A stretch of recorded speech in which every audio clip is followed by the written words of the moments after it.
So, Odin, Woden, Wodenas, the supreme god of the Norse. Who is he? What are his attributes? How to work with him and what he can teach. So, Odin is a really misunderstood today because he is forced by his weak-minded modern followers to become politically correct deity. So let's speak about how Odin presents himself to me and what is my experience with him. So let's first examine the name Odin and its origin.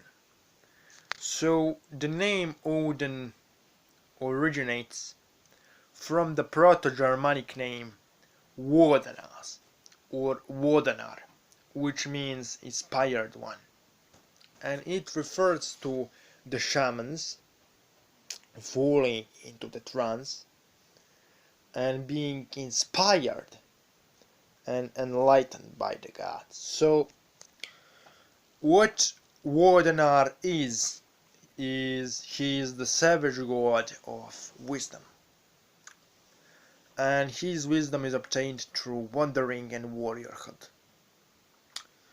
Through the path of the wanderer, which is the path of the sorcerer, and the path of the warrior, two of those unite in Wodenar or Odin, and we become, by following his example, the elevated beings. And from these two things you know that Odin or Wodenar or Woden, just different variations of his name, is actually a really primal and savage force. Now he is indeed the king of the Aesir, the family of the gods within Norse pantheon who represent the gods of order. But what meant order for the old Nordic peoples isn't the same to what means order to us today. So the order of the Nordic peoples in the Scandinavia and old Germany before baptism was not the same as it is for us today. Their life was pretty chaotic and their existence was pretty risky and chaotic. So their gods reflect their life experience. They are really powerful and really savage forces, which can be malevolent and benevolent at the same time. And Nordic gods also reflect the tribalistic nature of the old Nordic peoples, and many of them do not get along with other gods in the same pantheon, as well as gods from different pantheons. For example, some gods from the Slavic pantheon specifically told me that I shouldn't work with the gods from Celtic pantheon and the Germanic pantheon while their energy is around. The same can be said for Odin. He doesn't like energy of certain Slavic gods around, nor he likes the energy of certain Norse gods around. So let's talk about Odin or Wodenar, his personality and powers. What he can teach. So he can teach you soul travel. He can teach you skills like trade, falling into trance, obtaining spiritual insight, increase your physical strength, increase your affinity to poetry and art, increase your ability to unveil and understand the secrets of the world around you, the hidden meaning behind things.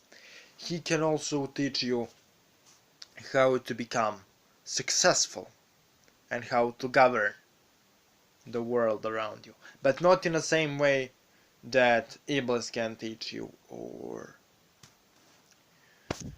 other deities. Because what Odin teaches is calmness and calculated mind during adversity.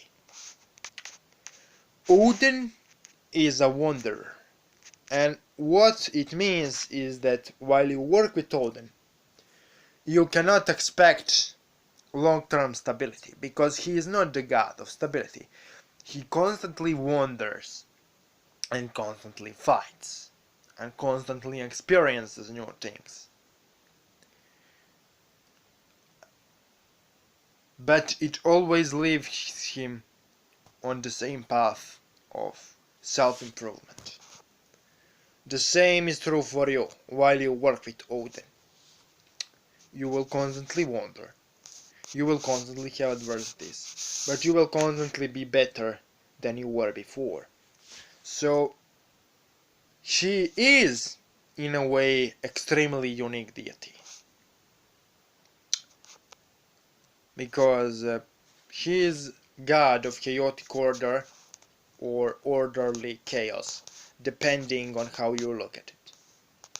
She is the fusion of the both of those things, and he is also all of those things and none of those things in his essence. And she can be really trusted, but he also cannot be trusted. So as you see, he is a really ambivalent deity, even for the pagan standards, for polytheistic standards. So what's my experience with him? I will elaborate more. So today I had the visions of Odin, and he told me to call him and then allow him to enter my body, and he did. And then after he left, got really strong urge to act within this world. You see, for Odin, spirituality is not something which is separated from the world. You see, 9 worlds in a Norse myth represent the 9 separate aspects of the universe. And all of the 9 worlds are connected, meaning that they are all part of the same world, different aspects of the same universal reality. So, in order to completely understand one of them, you need to be able to experience all of them. So, in order to understand the spiritual side of things, you need also to understand the physical side of things, and you need to act in both, because at the end of the day, according to Odin, it's all one and the same. It's all part of the bigger whole, the bigger picture. And Odin will definitely force you to wander through all of the worlds and to work with all of the aspects of the universe.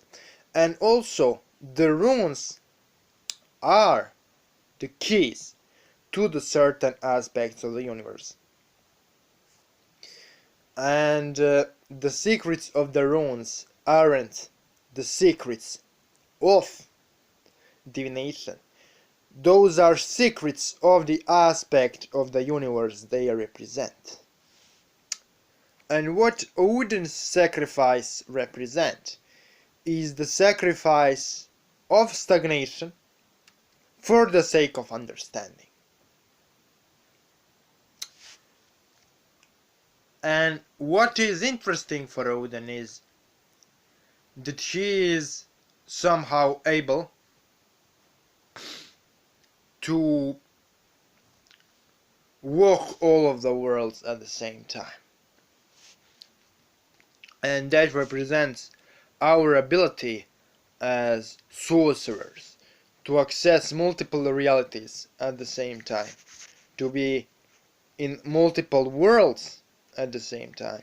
And Odin is believed by many Germanic peoples after they are converted to Christianity to be a person who actually lived. All Anglo-Saxon kings claimed a descent from Odin. So we can also see Odin or Vodanar as representation of our own potential, an aspect of our own collective memory, as well as external deity. So I will probably talk more about Odin. But I think this is enough for today. So, hail Vodanar, and thanks for watching.